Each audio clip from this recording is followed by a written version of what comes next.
দেউচা পাঁচামি হল পশ্চিমবঙ্গের বীরভূম জেলার মোহাম্মদবাজার সমষ্টি উন্নয়ন ব্লকের অন্তর্গত এলাকার কয়লা খনি অঞ্চল। এই কয়লা খনিতে প্রায় 210 কোটি 20 লক্ষ টন কয়লা মজুদ রয়েছে বলে অনুমান করা হচ্ছে। অর্থাৎ কয়লা মজুদের পরিমাণ হিসেবে এই কয়লা খনিটি সম্ভাব্য এশিয়ার বৃহত্তম এবং বিশ্বের দ্বিতীয় বৃহত্তম কয়লা খনি। তবে এই কয়লা খনি থেকে কয়লা উত্তোলন করতে গেলে 12,000 হেক্টর বর্গ কিলোমিটার এলাকা খনন করতে হবে, কিন্তু এর মধ্যে মাত্র 1,000 হেক্টর বর্গ কিলোমিটার এলাকা সরকারি জমি এবং বাকি জমি স্থানীয় আদিবাসী সম্প্রদায়ের ও বিভিন্ন সংখ্যালঘু জাতি ও উপজাতি সম্প্রদায়ের।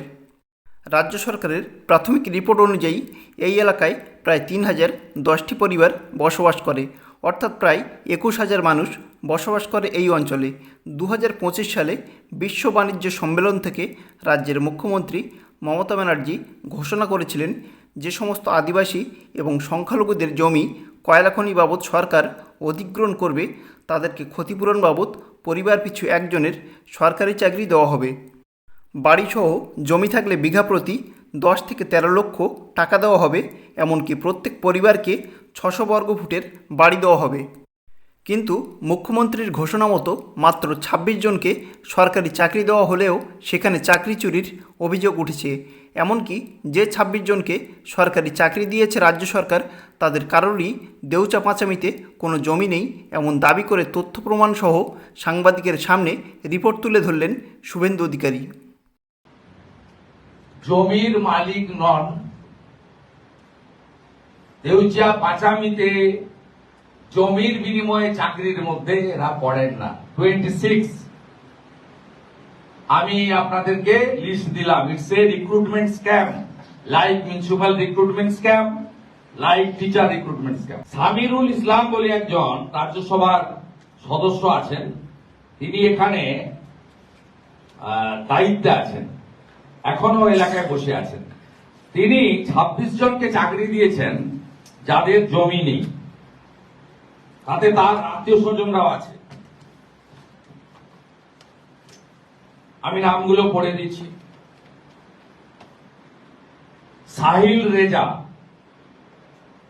মারগ্রাম, বীরভূম, এই ফাদার, উনি district committee member.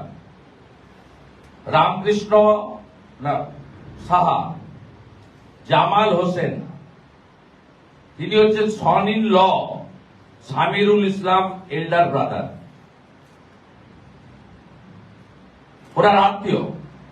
Rabiul Islam Khan, elder brother son Samirul Islam. এর আগে রাজ্য সরকারের বিরুদ্ধে এসএলএসটিতে চাকরি চুরির অভিযোগ আছে, যেখানে 26,000 শিক্ষকের ভবিষ্যৎ নির্ভর করছে সুপ্রিম কোর্টের রায়ের উপরে। এবারে দেউচা পাঁচামির আদিবাসীদের জমির বিনিময়ে প্রাপ্ত সরকারি চাকরিটুকুও চুরি করে নিল, এমন ভয়ঙ্কর তথ্য সামনে তুলে ধরলেন শুভেন্দু অধিকারী।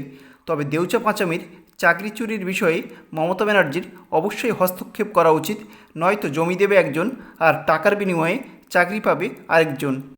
দেউচা পাঁচামির চাকরি চুরির বিষয়ে আপনাদের মতামত অবশ্যই জানাবেন এবং ভিডিও শেষে চ্যানেলটিকে সাবস্ক্রাইব করে পাশে থাকবেন।